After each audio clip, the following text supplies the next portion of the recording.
Postmodernism is a rejection of the past. Concepts like shared ideology, shared pursuits of truth. Now the look is inward, away from the idea that there is something objective out there that I can find, and it's now whatever I make of it. I am master of my own destiny. I am the person who constructs truth for myself. There is such cynicism on the part of people out there about anything.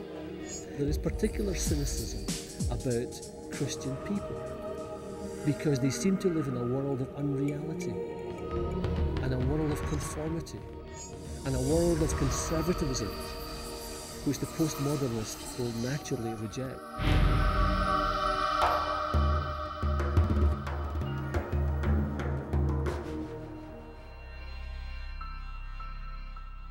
The predominant thinking of our culture is one of questioning, it's one of rejecting, and it's one that makes no assumptions.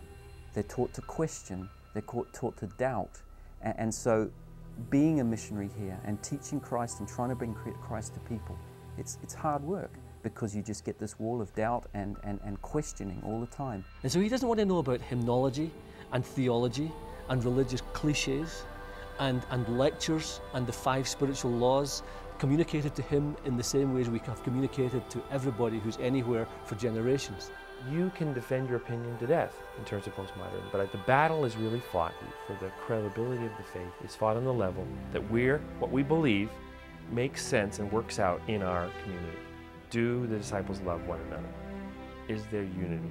If we do that, then that is the best way for people when they're looking at the options to say, these people not only talk on this level, but their lives demonstrate some consistency. And just to think that we can drop words in somebody's ear alone and then scurry off into these big churches and hope that they're going to follow us in there and find Christ as a result of that. But that is not where it starts for the postmodernist. He won't go through that door. That's yesterday's stuff. That's the stuff they've already rejected. It starts in a relationship with a human being and a relationship that eventually leads to a connection with Jesus Christ. You can't reach out to them in the way that perhaps you would in another country. No. You have to get to know them. They have to get to know you. That's what the important thing is. They have to really learn that you are sincere and see that you're different. And so what we have to do is to find ways of connecting with postmodern people, like cell groups, house groups, informal meetings, one-to-one relationships, helping people explore, not ramming things down people's throats, but being prepared to listen. By coming to a cell, they see real people struggling with real problems, praying for each other, caring for it. They see sincerity. They see people vulnerable. They see people blessing each other in prayer. And it provides an option to see and experience it. It's getting back to the whole heart of the church, its community. And so that's where we've seen changes in people's lives as they've come into community. Getting to know each other, but more importantly, a relationship with God. It's working, you've seen it over and over again. I mean, you've heard testimonies from other people and that it is working, and God is just there. I mean, I brought a lot of my friends that I really care about, people who've got problems, who've got illness, and when you bring them there, you must know that they're going to be followed, that there's going to be love behind them, and this is what I find, that they've got this love, this safety net. It's just so wonderful to see people coming to love.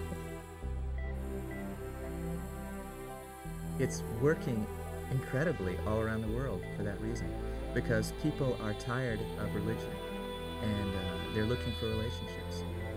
For us, the cell model came not because it was the latest thing. It came as a conscious effort to say, here's this culture. If they're going to come in freely and consider Christ, they need to see radical love. So let's not waste any more time lamenting that things are harder than ever, that we've lost our dominance in our own culture, that we don't have an easy in with people, that people don't know the scriptures. All that's true, but let's not waste any time lamenting the fact. Let's get out there and form communities that show the world who is the true God, that confirm who is the true Messiah, and we'll go from there. We need to understand that when God said go into all the world, he meant cross the fence and love your neighbour. And your neighbour is a postmodernist who will respond more to love than theology.